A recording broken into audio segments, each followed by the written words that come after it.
Hi friends, ఈరోజు మన recipe easy and delicious double ka meetha new year special yummy sweet recipe. స్వీట్గా జ్యూసీగా చాలా బాగుంటుంది, అందరికీ నచ్చేస్తుంది. ఇంట్లో ఉన్న వాటితోనే పర్ఫెక్ట్గా డబల్ కా మీఠా ఎలా ప్రిపేర్ చేసుకోవాలో ఇప్పుడు చూద్దాం.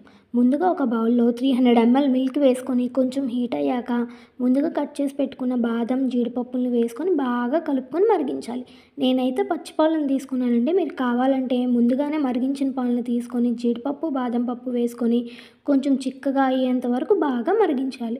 తర్వాత 4 మిల్క్ బ్రెడ్ని వీడియోలో చూపించినట్టు స్క్వేర్ షేప్లో కట్ చేసుకొని పక్కన పెట్టుకోవాలి. బ్రౌన్ పార్ట్ని మనం మిక్సీ చేసి బ్రెడ్ క్రమ్స్లో యూజ్ చేసుకోవచ్చు. తర్వాత ఒక ప్యాన్లో 2 స్పూన్స్ గీ వేసుకొని బాదం పప్పు జీడిపప్పు కిస్మిస్ని బాగా ఫ్రై చేసుకొని పక్కన పెట్టుకోవాలి. తర్వాత ముందుగా కట్ చేసిన బ్రెడ్ స్లైసెస్ని వేసుకొని రెండు వైపులా గోల్డెన్ బ్రౌన్ కలర్ వచ్చే వరకు ఫ్రై చేసుకోవాలి. మీరు కావాలంటే బ్రెడ్ని ఆయిల్లో కూడా ఫ్రై చేసుకోవచ్చు. తర్వాత ఒక ప్యాన్లో 1 కప్ దాకా వాటర్ని వేసుకొని ఏ కప్పుతో అయితే మనం వాటర్ వేసామో ఆ కప్తో షుగర్ వేసి బాగా కలుపుకొని తర్వాత ఇలాచీ పొడి కొంచెం ఫుడ్ కలర్ వేసుకొని కొంచెం థిక్గా అయ్యే వరకు కలుపుతూ ఉండాలి.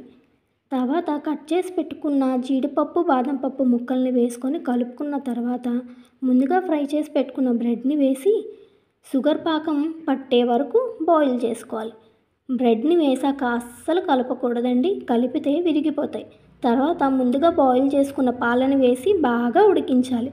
పాలు కొంచెం దగ్గరకు అవ్వగానే ముందుగా ఫ్రై చేసిన డ్రై ఫ్రూట్స్ని వేసుకొని ఒక 5 మినిట్స్ లో ఫ్లేమ్లో ఉడికించుకుంటే delicious double ka meetha ready. మీరు కూడా ట్రై చేసి నచ్చిందో లేదో ఎలా వచ్చిందో కామెంట్ చేయండి. అలాగే ఈ వీడియోని లైక్ చేసి మా ఛానల్ని సబ్స్క్రైబ్ చేసుకోండి. Bye friends.